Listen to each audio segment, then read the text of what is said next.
Selamat malam para pendengar setia di seluruh Indonesia di Dongeng Aki Rukman. Selamat mendengarkan dan tetap merdeka. Assalamualaikum warahmatullahi wabarakatuh. Bismillahirrahmanirrahim. Allahumma sholli ala sayyidina Muhammadinil fatihi lima ukhliqo wal khatimi lima syabaqo nasiril haqqi bil haqqi wal hadi illa siratikal mustaqim wa ala alihil haqqo qadrihi wa miqdarihil azim amma ba'du. Bapak Ibu dan kawan-kawan sekalian dimanapun berada, wabil khusus anak cucu Aki yang sedang berjuang di lapangan. Selamat malam en sampurasun. Selanjutnya kita akan bercerita nih masih tentang stunting karena ini lagi ngetren-ngetrennya. Kata Pak Teguh walaupun hanya 0,1 turunnya tapi turun. Insya Allah kita tercapai ya secara serius betul-betul.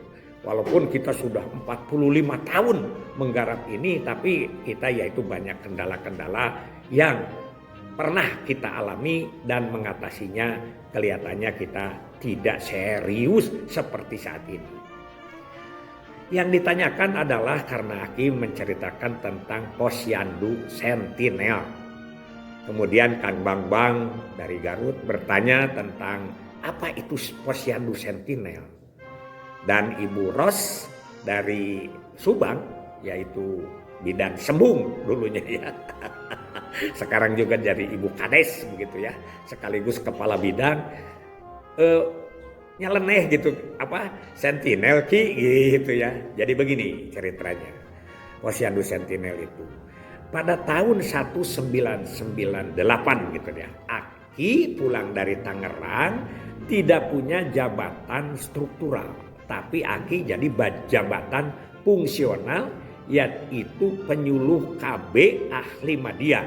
Karena waktu itu Aki 4A mau naik ke 4B ya. Mau naik ke 4B Aki sudah 4A jadi penyuluh KB ahli media BKKBN Jawa Barat. Nah baru 2-3 hari bekerja di BKKBN Jawa Barat kemudian Aki didatangi Pak Kamiludin ya. Belum tebak ke ruangan waktu itu Subang TU Pak Kamiludin suaminya Ibu Ika ya. Aki dibilang bahwa Aki Rukman bapak waktu itu Pak Rukman masih ada sudah ada di provinsi sekarang ditarik dari Tangerang begitu. Langsung katanya di tempat lain ada teman-teman Aki yang dulu itu waktu jadi kasih dengan orang kesehatan. Bener lah. Tiba-tiba 3 hari kemudian Aki dapat undangan untuk ikut satu lokakarya tentang Kahapia yaitu di perkebunan Gunung Mas Puncak ya. Perkebunan Gunung Mas kan di situ ada aulanya, ada gedungnya dan lain sebagainya. Pendek cerita Aki ya biasalah celoteh kesana kesini. Ketua Kahapianya waktu itu adalah Pak Irman B. Kusuma yang kemudian menjadi sekda Kabupaten Ciamis. Orang Ciamis sampai sekarang juga kawan dengan Aki begitu. Kemudian Aki dimasukkan struktur di Kahapia itu. Kahapia itu adalah kelangsungan hidup dan perkembangan ibu dan anak Provinsi Jawa Barat. Dimasukkan jadi penasehat. Karena Aki umurnya sudah lebih tua dari mereka, rekan-rekan yang kedua, golongan Aki itu pada waktu itu di Kahapia itu adalah yang paling tinggi. Dijadikan penasehat. Sudahlah strukturnya penasehat. Nah tapi dalam pekerjaannya Aki tidak sebagai penasehat. Malah Aki menjadi petugas lapangan teknis. Ya, disebut baret merahnya lah begitu. Kenapa? Karena Aki tidak punya jabatan struktural sehingga Aki lebih bebas, lebih leluasa. Kemana-mana. Jadi pada yang jadi sekretaris, yang jadi kepala dinas, itu waktu itu masih jadi timnya Kahapia.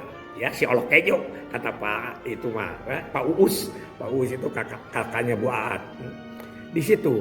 Nah, yang pertama apa itu Posyandu Sentinel? Jadi si Kahapia ini kerjasama dengan UNICEF RI yang berada di Jawa Barat, tentu dengan UNICEF dari sananya. Yang di jalan apa itu, jalan dekat Jalan Belimbing itu kan kantornya di situ, di sekitar daerah ya Cikaso, ke sana lah, ke dalam gitu. Nah, katanya sekarang itu kita posyandu itu jangan monoton.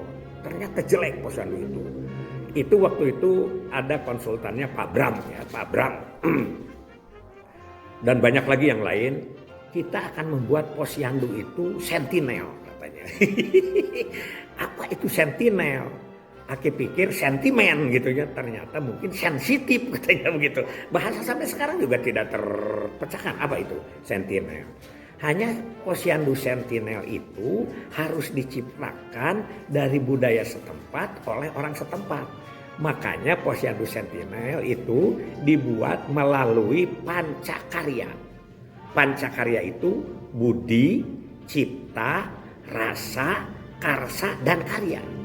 Nah itu jadi ditumbuhkan dan membuatnya tidak banyak, membuat posyandu sentinel itu yaitu kurang lebih satu kabupaten satu. Binaan UNICEF itu waktu itu adalah 16 kabupaten, tidak ada kota kalau tidak salah, dan masih termasuk dengan wilayah Banten sekarang. Di Tangerang itu ada. Lebak dan dari sana juga dua kalau tidak salah. Lebak dengan Tangerang ya waktu itu. Nah, posyandu sentinel itu pertama syaratnya itu harus diciptakan oleh masyarakat setempat. Harus tumbuh. Jadi kita KHPIA dengan UNICEF ini hanya sebagai fasilitator. Memberikan fasilitas, kemudian membina, membimbing, dan mengembangkan. Itu. Tapi harus dipenuhi. Makanya syarat utama pembentukan pertama itu kita harus kumpul dengan masyarakat di situ. Tokohnya, pemimpinnya, ya, masyarakatnya, ibu-ibunya kumpul. Nah, disinilah akidih kejar tayang. Aki berdua dengan namanya Pak Ili. Pak Ili itu adalah orang penmotnya kesehatan ya, KIE-nya kesehatan, Promkes katanya, Promkes kalau dulu mah di bawah Pariadi ya, Pariadi. Nah, Pak Ili inilah yang pasarnya dengan Aki berdua. Kan Aki mah penasehat, harusnya mah dapat gajinya dari penasehat. Tidak, ini mah dari perjalanan dinas yang terus-menerus membuat posyandu sentinel. Sehingga terjadilah kesan bahwa yang disebut kerjasama UNICEF RI, jadi kerjasama UNICEF RI itu bukan UNICEF Republik Indonesia, bukan dengan Republik Indonesia, bukan UNICEF dengan RI, ya RI-nya itu Rukman Ili. Sekarang si Kang Ilinya masih ada, jadi setelah pensiun jadi ketua RW 12 di Sarijadi, Kota Bandung ya, di atas.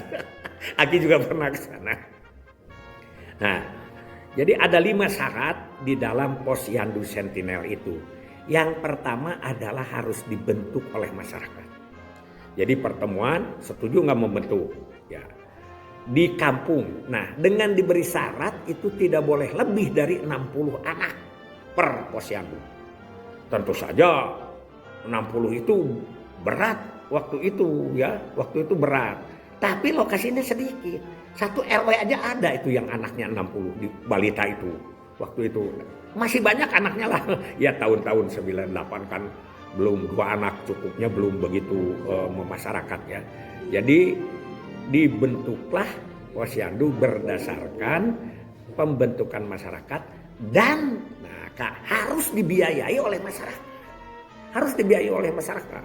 Ya, siapa yang membuat kantornya atau tempat posyandunya itu harus terewangan dan berdiri dari masyarakat. Yang kedua, dana-dananya, keperluan untuk pertemuan sebulan sekali gitu ya. Nah, itu yang pertama. Jadi posyandu sentinel itu posyandu ditumbuhkan oleh masyarakat dan dilaksanakan oleh masyarakat dan untuk masyarakat. Itu baru ciri yang pertama. Jadi posyandu sentinel dari 5 ciri kita bersambung karena ini sudah 10 menit. Sekian saja dulu dari Aki ya tentang Posyandu Sentinel gitu. Wassalamualaikum warahmatullahi wabarakatuh.